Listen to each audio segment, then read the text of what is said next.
¿Qué pensarías si las hazañas legendarias de la UFC no eran solo fruto del esfuerzo y la habilidad, sino de algo mucho más turbio? Durante años, agujas escondidas y sustancias prohibidas redefinieron el significado de ser un guerrero en el octágono. Lo que hoy te voy a contar no es solo la historia de peleadores, sino de cómo los esteroides se convirtieron en los protagonistas de las controversias más memorables de la UFC.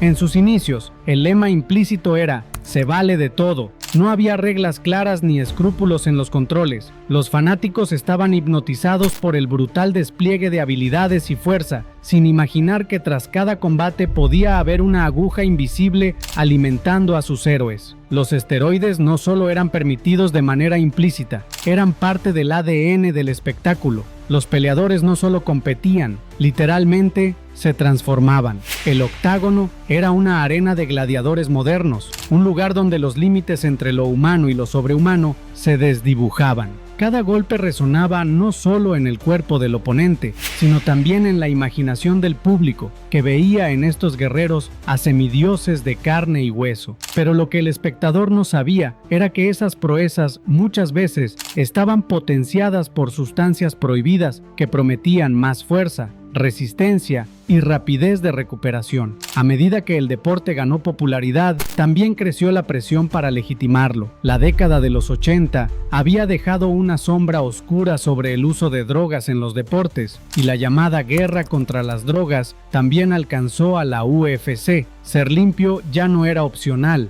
se había convertido en una estrategia de supervivencia. Sin embargo, la ilusión de un deporte limpio era solo eso, una ilusión. La Comisión Atlética del Estado de Nevada, encargada de regular la UFC, comenzó a implementar controles antidopaje, pero estos controles eran más un test de inteligencia que una medida efectiva. Los peleadores podían predecir fácilmente cuándo serían evaluados, y en los gimnasios más famosos como Blackzilians y American Top Team, las agujas eran tan comunes como las vendas para las manos. Era parte del entrenamiento, confesaron algunos expeleadores. El sistema estaba tan corrompido que la hipocresía se respiraba en cada esquina del octágono. El engaño no solo era una realidad conocida, sino también aceptada. Peleadores veteranos instruían a los más jóvenes sobre cómo evadir los controles y maximizar los beneficios de los esteroides. Había un código de silencio,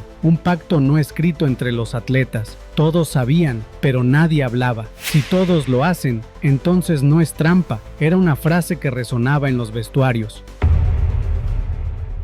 En 2008, la llegada de la terapia de reemplazo de testosterona, conocida como TRT, marcó un antes y un después. Presentada como una solución médica para ayudar a los peleadores mayores a mantenerse competitivos, pronto se convirtió en un pretexto para legalizar el uso de esteroides. TRT es esteroides, pero con receta médica, admitieron expertos del sector. Los defensores argumentaban que era una forma legítima de tratar condiciones como la baja testosterona. Los detractores, en cambio, veían en ello una trampa descarada. El proceso era sorprendentemente sencillo. Bastaba con encontrar a un médico dispuesto a firmar una carta y ¡voilá! El camino hacia el TRT estaba despejado. No importaba si el peleador tenía 20 o 30 años. Si quería TRT, lo conseguía. Peleadores como Dan Henderson, Todd Duffy y Chael Sonnen se convirtieron en los rostros más visibles de esta era, pero ninguno provocó tanta controversia como Vitor Belfort.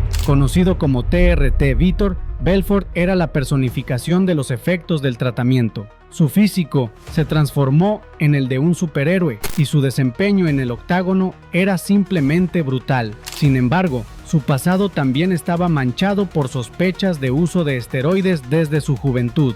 Muchos cuestionaban si realmente necesitaba TRT o si simplemente era una excusa para seguir haciendo trampa. Un rival reveló que durante un campamento los niveles de testosterona de Belfort eran descomunales. «Todavía estaba haciendo trampa», declaró indignado. El momento que marcó el principio del fin para el TRT llegó en una pelea icónica. Belfort contra Michael Bisping. Bisping, un favorito de los fanáticos conocido por su determinación y resistencia, era el oponente perfecto para poner a prueba a TRT Vitor. La pelea terminó con un espectacular knockout por una patada a la cabeza, pero el precio fue alto. Bisping quedó con una retina desprendida que afectó su visión de por vida. No podía ver mis propios dedos cuando los movía frente a mi cara, confesó. Este incidente encendió las alarmas. En 2014, la Comisión Atlética prohibió finalmente el uso de TRT, marcando el fin de una era oscura. Sin embargo, las trampas no terminaron allí. En 2015, la UFC dio un paso audaz al asociarse con la Agencia Antidopaje de Estados Unidos, USADA. El objetivo era claro: recuperar la confianza del público y limpiar el deporte de una vez por todas. El nuevo programa prometía controles aleatorios los 365 días del año, en cualquier lugar y a cualquier hora. Aunque USADA logró atrapar a varios tramposos, como TJ Dillashaw, otros encontraron formas de evadir los controles. La creatividad en el uso de sustancias avanzadas y los métodos para ocultarlas alcanzó niveles insospechados. Además, comenzaron a surgir acusaciones de corrupción dentro de la propia USADA, lo que desató una ola de críticas. Algunos peleadores denunciaron tratos injustos y cuestionaron la transparencia de la organización.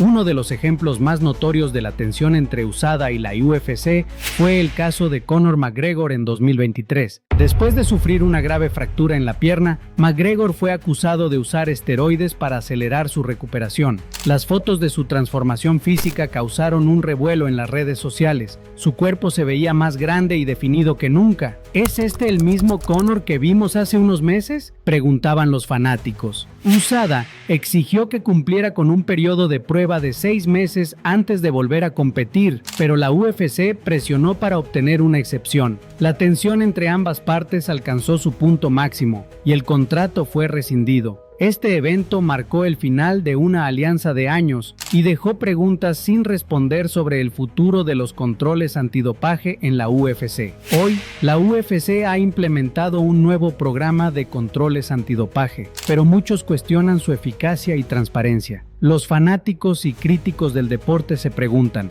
¿importa realmente si los peleadores usan esteroides? ¿Es la integridad más importante que el espectáculo? Lo cierto es que los esteroides son un reflejo de la lucha eterna entre la ambición y la ética, y en el octágono, como en la vida, las líneas entre el triunfo y la traición son tan delgadas como una aguja. Es por eso que tienes que ver este video, en donde te muestro cómo algunos de los mejores peleadores de la UFC han llegado a tener un final demasiado trágico debido a sus malas decisiones. Hasta la próxima.